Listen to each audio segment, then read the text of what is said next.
Hi, it's Clea, and in this video I'm going to show you how I'm continuing to chip away at my content units to make all of my learning materials, resources, and activities, including assignments and discussions, available to my learners.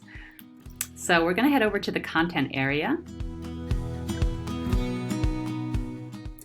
And you'll notice that I have a very specific setup. If you saw some of my earlier videos, you know that I'm creating one unit for each week of our course. It's a 12-week fully asynchronous course, so it's very important for me to be as specific and clear as possible in terms of giving my students access to this content.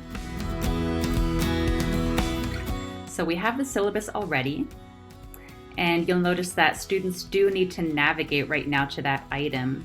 Something that I can do to help them out is I'm going to select edit here, and I'm going to add a quick link.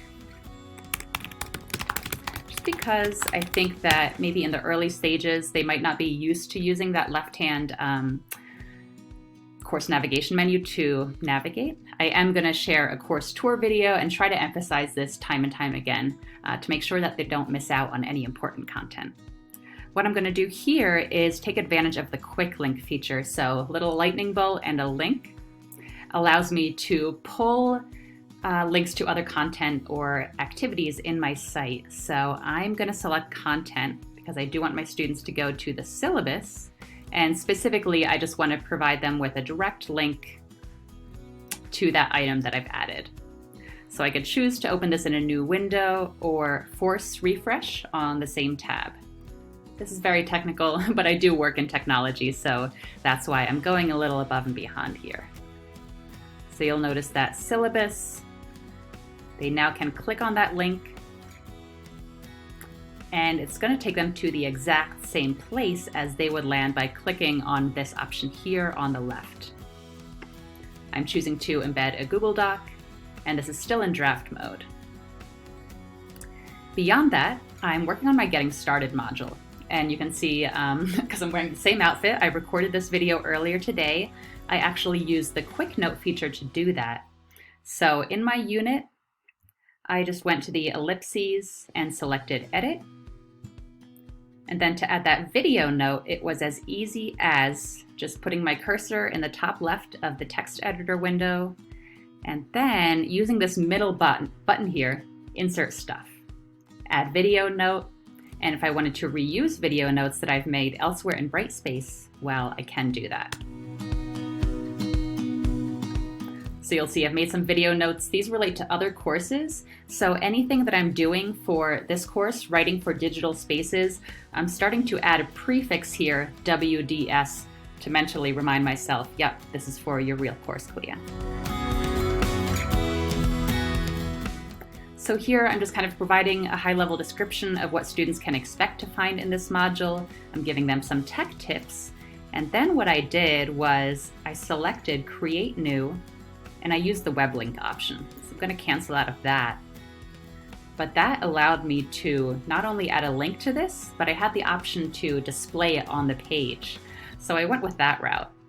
And this is really just linking out to the page for Brightspace support for students. I think since this might be some of their first semesters in using it, I want to make sure that I highlight that resource so that I, as their instructor, get fewer questions about how to use the LMS.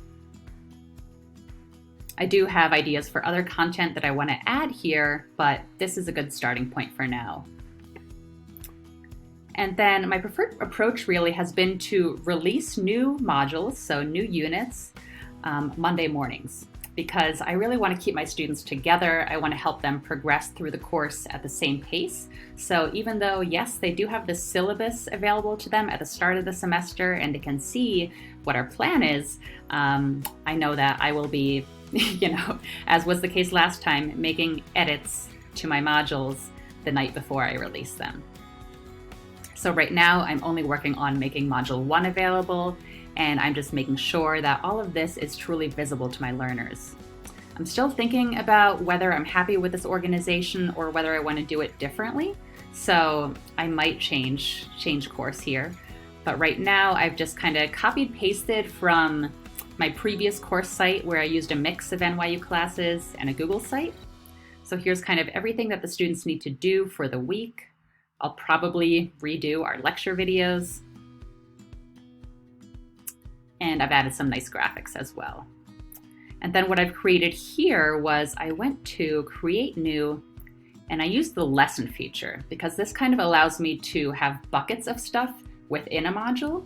Again, I'm not sure if I want to keep this approach or if I just want to keep it simple by having one module with individual links to what students need to do.